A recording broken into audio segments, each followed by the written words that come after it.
Welcome to episode 17 of the Wiley Wire. Today we're going to break down the Iran war.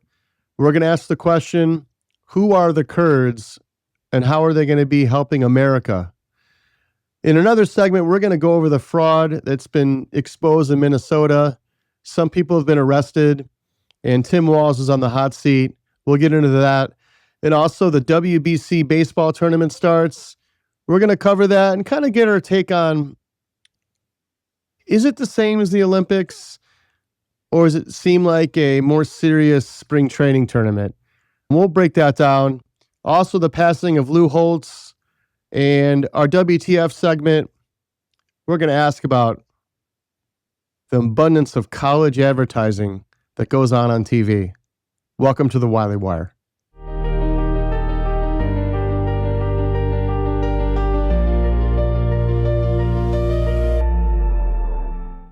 So let's talk about this Iran conflict. The type of military barrage that Iran took and is still taking is something the world has never seen. The type of military equipment the United States has, I mean, they're not even using the secret stuff they have. They used a little bit of it in Venezuela to quickly remove Maduro, but this is something that, I mean, Iran is 90 million people. It's a big country. They basically blew up the entire Navy fleet that Iran has. They don't have any ships. They decimated their planes, fighter planes. Those are all gone. Their defense systems are gone, so they can't even detect anything coming their way anymore. They killed at least 60 potential leaders, maybe 70. You know, that one strike where the Ayatollah and 48 other leaders were killed. I've gotten more information that Israel, because they monitor Israel, they're watching what Israel's leaders were doing. You had Trump in America at his Mar-a-Lago party he stepped into and stepped out of. That was obviously seen by Iran. But what Israel did was their leaders left before the weekend started. Iran saw that and decided to meet all together in the morning because strikes usually happen at night. I was told due to wind and sun glare and all that. So they were like, let's meet in the morning and everyone be there. But what Israel did, what Israel's leadership did, is they never left. They went out so Iran can see that they left, but then they put disguises on, went back in, and Iran thought that they were gone. So they went forward with the meeting, and that's when Israel and the United States struck Iran. So that was just the most devastating blow because leaders that were in that meeting, that was supposed to take like 4 to 5 weeks to accomplish, and it was accomplished in one strike. So most of the people that Iran is trying to put in leadership, people don't even know who they are. They're in absolute disarray right now. So, you know, you wouldn't know that if you listen to some things online or you watch some mainstream media. We'll get to that a little bit later in the episode, but this is something that has never been seen before, how quickly they took out the leadership and all their military weapons. There are some missiles, I'm told, that are underneath mountains that are getting blown out as we probably speak right now. I have to give thumbs up to the military leaders of the United States. They seem to be real transparent about what's going down, when it's going down. Obviously, they're not going to give you all the information you want, but, you know, I've seen all the wars throughout my lifetime, and maybe it's due to the access to the footage we have so quickly with our phones. They have no choice but to come out and be as transparent as possible. But You can't hold them accountable for that and say that they're not being transparent, because they are, whether they're forced to be transparent, but they are being very, very transparent about what's going on. I'm interested to see what leadership happens in Iran and what the next steps are going to be, because this is the part where it gets real difficult.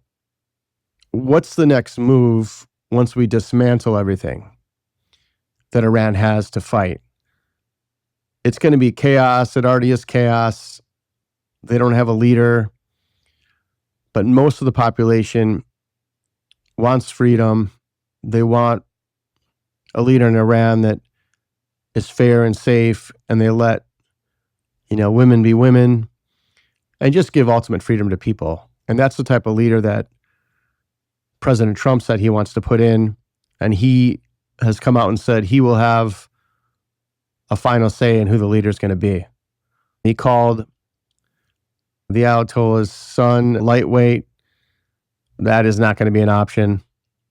But at the same time, these things can go one way and then go another way quickly. So we just got to be prepared for a lot. Be prepared for things to not go exactly as planned at this point. The strikes from the air usually go as planned. But once you start to put the pieces back together in an orderly fashion without the old leadership, that's when things kind of get dicey. So we have to give the United States and Israel the benefit of the doubt if you are looking for a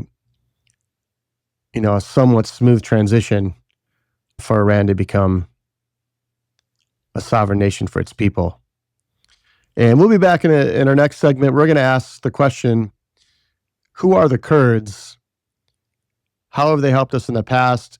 And what they can do to help us now? Because you hear about boots on the ground a lot. And I've heard multiple times that we're not going to do that. Then I've heard reports that our U.S. Special Forces are on the ground there already. And maybe that's in an attempt to, whoever comes in, whether it's the Kurds or whoever, to help, they can kind of facilitate and manage it. The question a lot of people are asking is, who are the Kurds? You're hearing their name thrown around a lot when you talk about boots on the ground. But the Kurds are an Iranian ethnic group, native to West Asia, a large population, but they don't have a sovereign state. So they've assisted in different conflicts in the Middle East, including Syria. They've helped us in Afghanistan and other areas. We've relied on them to trade intel, obviously for things that they know better than us. Obviously the land, maps, roads, but they have a pretty big population. It's over 30 million Kurds are out there. So you see a lot of videos of them. I'll show one in a second, them leaping fire and doing cartwheels. It almost looks like a joke, but it's not. They are willing to go into Iran and help. And they've come out and said that just in the last 48 hours. Trump responded by saying, well, I'll have to look into that. If the Kurds want to go in and help, he said something, I'll take their help. So that's kind of where they're at. They speak Kurdish, which is an West Iranian language. I don't know too much about them as far as, is it a good idea for them to go in? But if you look at it, if you don't want boots on the ground in Iran, then I think you got to use the Kurds. I don't know how they do this without having some type of boots on the ground. I don't see how it's possible to manage all that without the U.S. footprint there. I don't think that we're going to avoid putting boots on the ground. That's just my opinion. I can't see them relying on the Kurds to do that. I could see maybe the U.S. putting a small number of boots on the ground and managing something, getting some of the Iranian population together that's pro-regime change, more pro-Western values, and using the Kurds to help facilitate that. I think that's the route they seem to be going. That's what people are saying. So we'll see. What would the Kurds be used for is a question that a lot of people are asking. You see a lot of news organizations covering the Kurds. But what I've read is they're going to be used for arming and supporting the uprisings of the Iranian people. The CIA and Trump are reportedly in discussions to provide weapons and military support to Iranian Kurdish groups that are based in Iraq, aiming to spark popular uprisings in Iran. This majority northwest regions, this could draw Iranian security forces away from the major cities, allowing unarmed civilians to protest with reduced risk of mass repression. Because as you know, Iran isn't in a position to be doing what they were doing a few weeks ago, killing 20,000 protesters, but that's not out of the woods yet. The Kurdish forces will be used to make sure that that doesn't happen. Also, it's going to help stretch regime resources. So Kurdish forces could engage Iranian troops in the border areas, incursions, thinning out the regime's military across the country, creating opportunities for broader civilian-led unrest or opposition without direct U.S. troop involvement. I think that's the key. They don't want direct U.S. involvement, troop involvement, but I doubt, in my opinion, there'll be no troops on the ground. They'll just be managing the situation. They're also going to be used to create buffer zones. Some plans involve Kurds seizing and holding territory in northern Iran to establish safe havens or buffers, potentially shielding civilians from regime crackdowns and providing the U.S. and Israel with strategic advantages like easier targeting of Iranian units. The CIA wouldn't use them if they didn't have fighting skill. They're going to help U.S. troops not have to be on the ground doing the dirty work. They're going to help seize territory in northern Iran, disrupt Iranian command structures, aiding U.S. and Israel fighters, especially through airstriking. Airstrikes are the main thing that the United States and Israel are going to do. Boots on the ground is last resort, and I think the Kurds are the resort from what I'm hearing right now. And then they're going to facilitate negotiations for regime change. So there's not anybody left really to negotiate with. And there's small proxies that are out there that were, the old regime, but they wiped out 65 leaders, potential leaders. I mean, the baton is laying on the ground. There's nowhere to hand it to at this point. We've never seen anything like this in war. There's always been somebody to hand the baton off to when a regime change happened or a country was overthrown. But at this point, there is nobody. So the Kurds are going to be big in helping negotiate with the people, whoever the United States puts in to be the new leader. Because Trump said he's going to have to approve who's the next leader is going to be. So we're not doing this 10 years later. But there is one theory out there that I'm going to cover that isn't pro-Kurd. It's the Kurds can't be trusted because we abandoned them in Syria in 2019. When we pulled out of Syria, a lot of Kurds were left stranded, and the theory is that the Kurds hold a grudge against America. But a lot of the CIA agents that I've heard speak about this said that this is in the Kurds' best interests, and they've offered to help. The theory of the Kurds holding a grudge isn't a bad theory because we did pull out on them in Syria and kind of left them hung out to dry there. So we'll see how that transpires. In our next segment, we're going to go over this weird, kind of like view of the left mainstream media. It almost is like they're an Iranian news outlet now. It doesn't seem very pro-American. A lot of the Democrat politicians don't seem to be pro-American. All right, so you can see that none of this is grassroots. This is all paid for. Hey, how you doing, guys? Where are we headed with these signs? We're good, William. Okay, so this guy's gonna drive up, and they're gonna load all the signs into this car right here. Here we go. Let's load them all into this van. See for yourself, ladies and gentlemen. Witness this. What is wrong? What is wrong with us? You are such a cowardly piece of shit. Why? You are. How am I? Who pays me? YouTube pays me. My viewers pay me How much by money do you watching. get? This is not real journalism. You're a fake, you complete fake Okay. journalist. Did you or did you not Leave get people $20 million from Roy Neville Singham to protest? Did you or did you How not? much money do you get for your right-wing bullshit? That's what I want to know. Okay, so you can look on YouTube on Social Blade. You can see exactly how much I earn. Yeah, take a photo of me as if there isn't already a photo. Why are you taking a photo of me as if you don't already know who I am? I don't understand. You're all sick of me. So what are you going to do about it? What am I going to do about it? Yeah, what are you going to do about it? Well, I don't have to do anything about it because you don't bother us that much. You don't do Clearly I anything. am because you're videoing me. You're just a complete idiot. You're a fake journalist. I'm a fake journalist. I think that you should. What have I done that's feel fake? Ashamed of yourself every single day. You should feel ashamed for yourself for sowing division on a public and sidewalk. Get a real job, be a real journalist, and do something for something in your life. Do how something. can you say with a straight face for me to get a real job? How can you keep a straight face and say that? Did you or did you not get $20 million from Roy Neville Singham? You can't deny it. Meet Layan Fulihan. She's a paid protester. Her base salary is $70,000 with an additional compensation of $8,649. So who is this woman getting paid $80K a year to protest? Layan is a Columbia alum with a Palestinian background. She holds a full-time staff position as an educator at the People's Forum as she protests all around New York City. Here she is alongside Taher, another paid protesting leader that we've exposed. Roy Neville Singham pays Layan to travel. That's why you see her speaking in Washington, D.C. at another protest. None of this is grassroots. Know that. Here she is being paid to argue with the police as she blocks traffic outside Columbia University. Into the pen.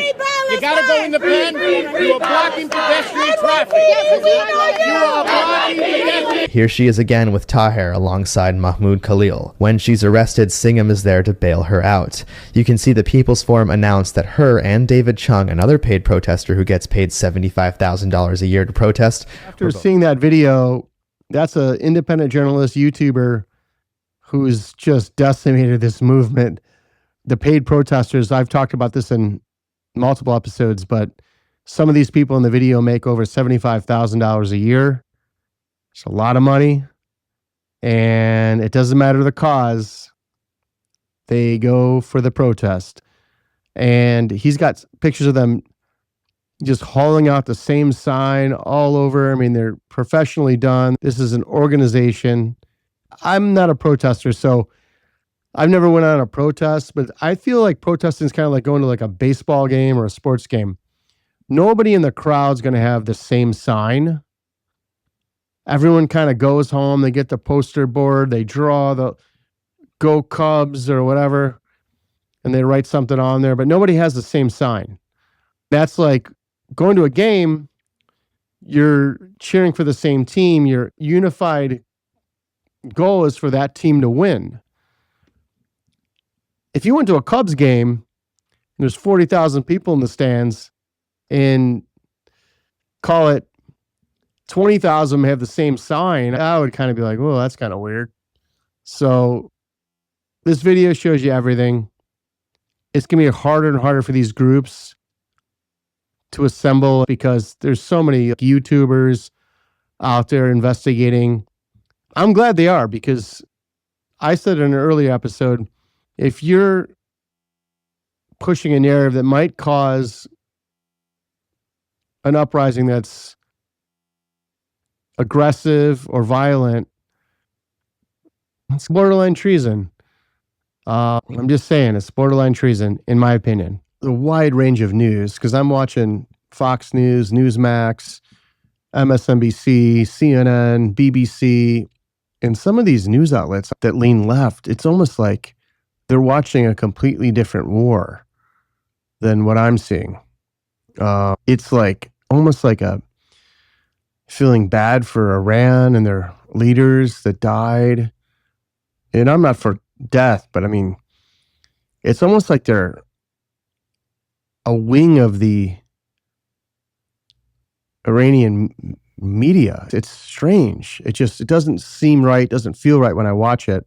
And then you got, obviously the Republican side that's like pro-war and the bombs and all that. And Fox News is saying that, they're so pro-war. They get a little excited when you listen.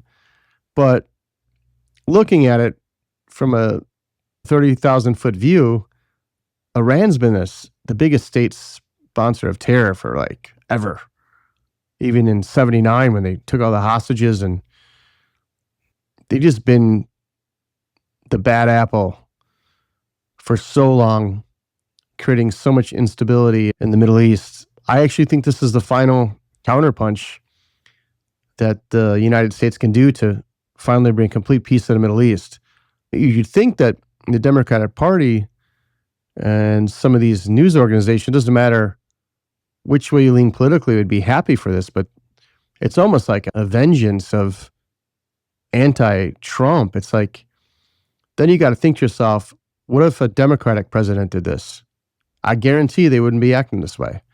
It's just such a win for Trump, and his poll numbers are going so up, so high. And that's not what this is all about, but anything that is perceived to be a good thing that Trump has done or is doing, they go on the complete defense and start just pillowing Trump with, he did this, he did that. This is, what about our American citizens? What about American soldiers? But yet at the State of the Union, you don't even stand for any war hero that is an American soldier, but now you care about American soldiers. It's just it's actually sickening to even watch. So I still watch all the news networks because I want to kind of get a feel for what they're talking about. And it's really hard to watch some of them because I feel like they're not even, citizens of our country, how most of them talk, and especially some of our politicians that are on the left. They're just destroying John Fetterman, trying to kick him out of the party. Basically, they're going to try to primary him because he's for getting Iran under control and getting the leadership out and making it a more peaceful place to live for the Iranian people. And they're like, they want that guy out of office so bad, the Democrats, because, most Democrats, 95% of them stick all together. They vote the same way every time.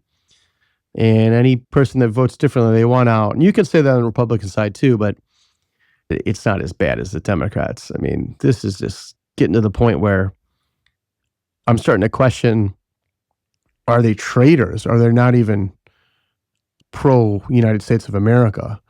Who bought and paid for them? What is going on? Because growing up, I never saw politicians act this way on the left. It's wild to see. So, I suggest everybody that watches one side of the media, as much as it might hurt your stomach, it hurts mine a lot to watch some of the left-leaning media because I know they're lying. I have the research. I'm seeing the documentation. I'm watching what they're voting on. I'm watching what people vote down. I'm watching the PAC money they get for their campaigns, Republican and Democrat. And it's kind of all aligning together. You kind of see the true colors come out if you really do the research on where they're getting their money from in their campaign. But I suggest everybody watch an hour of CNN, watch an hour of MSNBC, watch an hour of Newsmax, watch an hour of Fox News. So you kind of get the full spectrum of what's going on here. And then take a look at what they're all saying and find out who's delivering the most correct news, who has less of a bias. That's a decision you have to make yourself. But at this point, I've never seen a more anti-American media on the left-leaning media in my entire life. Even you can go back 15 years. It's really it's just before Trump came in office. That's all it is. Because Trump was an outsider. He came in. He disrupted everything. So you can use the narrative. There's a uniparty. You can, I can't discredit that. I can't prove that, but he shifted things, no doubt. But I've never seen in my lifetime, even when Obama was president, Clinton was president, Bush was president, Bush, Jr. was president. I never seen this before. It's like a derangement. Maybe it's a paid derangement. You never know. But people are just like voting against the craziest stuff because has a positive effect on Trump. And They're supposed to be representing the people.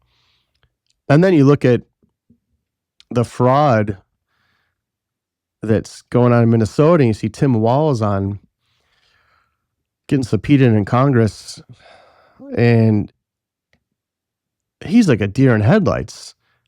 I mean, he openly admitted on the stand that, in the hearing, I should say, that he knew about the fraud that was going on. You know, I think it was Nancy Mace that put up that the autism money went up 330% in like a 5-year span. Don't quote me on the number as far as years, but it's like a 5-year span. And that was all being pushed for fraud. One of the guys that Nick Shirley disclosed in one of his posts is a guy that was running an autism center, and he knew nothing about autism. And he didn't have any autism kids in there, and he got like $3 million. He was actually negotiating with parents to enroll their kid in the books, even though he's not there or using any services, to get a kickback. And they were taking kickbacks, and he just got arraigned. So, I mean, I always say this line, but you don't have to be a rocket science to figure out that politicians in Minnesota knew this was going on. And also in California, we talked about this is going on in California. There's in Illinois, all these LLCs set up, NGO LLCs, where money's getting funneled into them and then dispersed out to politicians.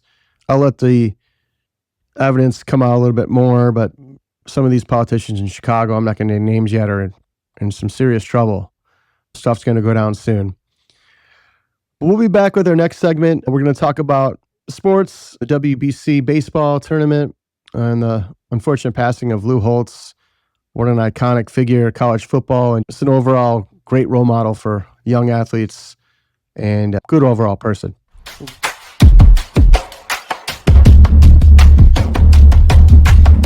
Oh my God, that's her. Yeah. Is it really? Yep, that's her. It looks like her.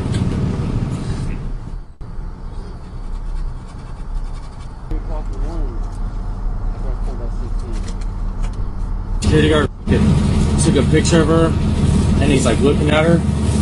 And in the thing, it said the lady's wearing like pink pants. The Amber Alert, the one I yesterday? Never yesterday, that Yeah. one. Oh, what? Yeah. Should I block the truck? Huh? Should I block them? Should block. Let me write it down. Texas plate. Texas plate. What is it? Is she a young girl? You can't look it up of what she looks like? Yes, I can. It's right here. Got it? Show me a picture, because I know what that girl looks like. She ran right past me. Okay, hold on. Oh my God, that's her. Yeah. Is it really? Yep, that's her. It looks like her. That's exactly what she looks like.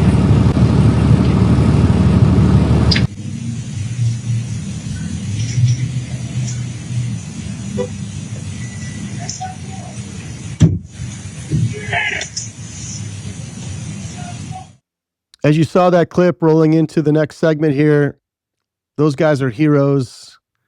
4 guys, I believe it was 4, that working for a moving company in Arizona. They were on a job and they saw a girl that looked like it matched the description of a missing child. And they basically witnessed that child being moved to another location, being trafficked. They did what a lot of people wouldn't do these days. You see a lot of crime, I mean, just violent crime where people kind of stand around and don't even do anything while someone's getting attacked.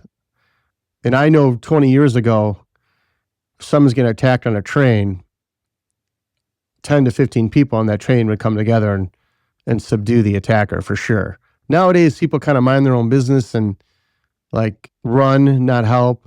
I mean, you just saw it today in the San Francisco mayor. His bodyguard got attacked and he didn't even help. He walked away and let the bodyguard get his head slammed on the ground and was bleeding. And that clip's going viral on X right now. But these guys deserve a Presidential Medal of Freedom. They saved a girl's life. They took the next best step. They called the police, blocked the person's car so they couldn't leave. Just amazing. So kudos to these guys, true heroes. And we'll be back with our next segment. our WTF, college advertising. We're going to cover that.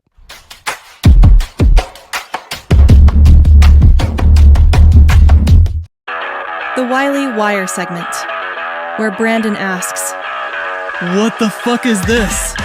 When I was growing up, and even 15 years ago, 20 years ago, you didn't see this many college recruiting advertising campaigns on TV because you would apply to colleges, and if you're smart enough, you'd apply and you'd get in.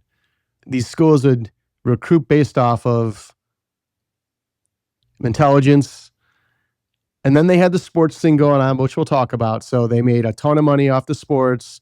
But when it came to being a regular student, if you didn't play a sport or weren't an athlete, you had to be smart to get in. And then that's just how it was. You know, back in the day, you needed like a 17 ACT to get a full scholarship at a school. But if you weren't an athlete, you couldn't qualify for a sports scholarship. You needed to get higher than a 17. You had to have good grades and have great test scores in your ACT or SAT. And now it just seems like they'll just take anybody to college. And there's advertisements all over. Do college right from your home. Get your 4-year degree here. Get your master's here. It's like over and over and over again. It's like anybody can get in to a school now.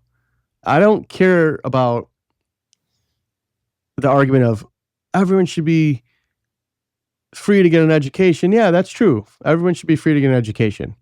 But make sure you give them an education and make sure what you're selling is useful in society. Because a lot of these kids, they go in to college, I'd say 70% of them come out, they don't even use their degree. Some of the degrees that they get, you have no chance of paying your tuition back with the degree you got because that degree doesn't make any money. And now you have AI coming around, and who knows what that's going to do to the job market when it comes to certain needs and tech needs and all that. So things can be changed crazy style in the next 5 years. We have no idea how it's going to be, and I know that's definitely going to be some job losses for sure. You watch TV, I'm like, dude, I can't believe how many advertisements. I'm sitting there in like 2 hours span, I'm seeing like this college, this college, this college. Once you need to pay tons of money for marketing, maybe the product isn't that good. If the product's good, people seek it out and want it. I see it feels like they're just trying to get bodies in. Get as many bodies as you can. Have them do the online school at home, the online college, or go to the university or whatever. It just seems like college is, unless you're getting a degree that pays well, it's partying, rooting for your team, and a 4-year getaway from home.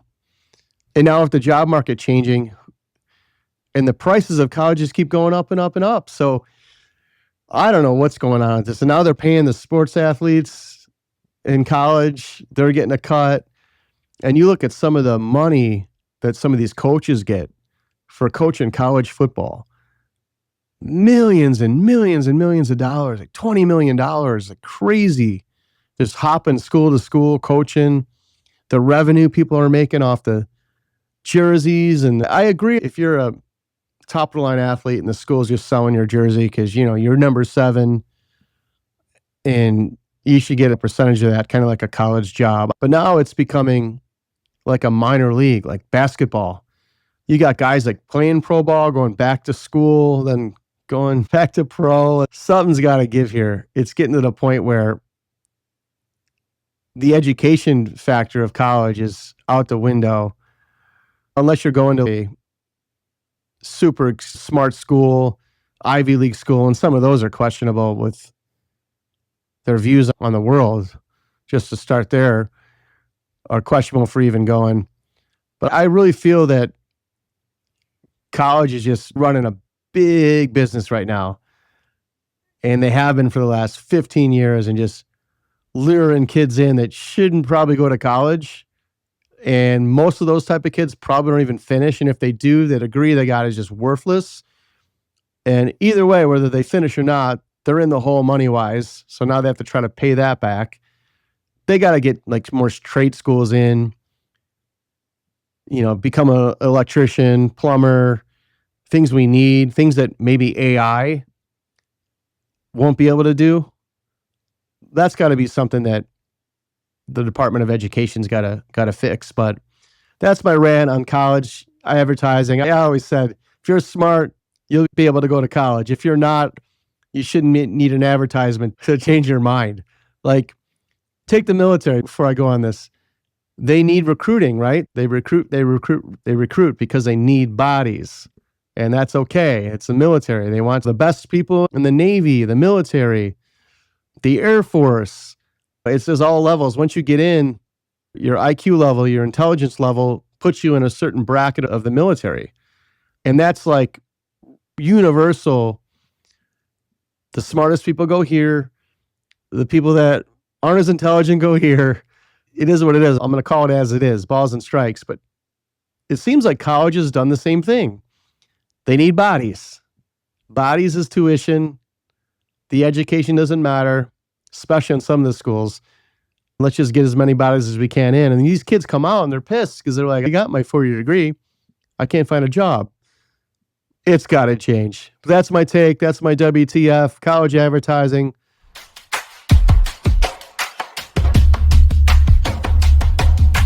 Thanks for watching the Wiley Wire episode 17. Follow us at the Wiley Wire. Like us, share us. We're also on Instagram, TikTok, X. Follow us there, like us there. Thanks for staying wired. We'll see you. The Wiley Wire dives into sports, music, politics, health, and trending topics for entertainment, info, and education. Listener discretion advised. May include mature themes, explicit language, controversial views, or sensitive content. Not suitable for under 18 or all audiences. Parents, please supervise. All opinions from hosts, guests, and contributors are personal and don't reflect our official views. Information isn't guaranteed to be accurate. Do your own research and consult qualified professionals.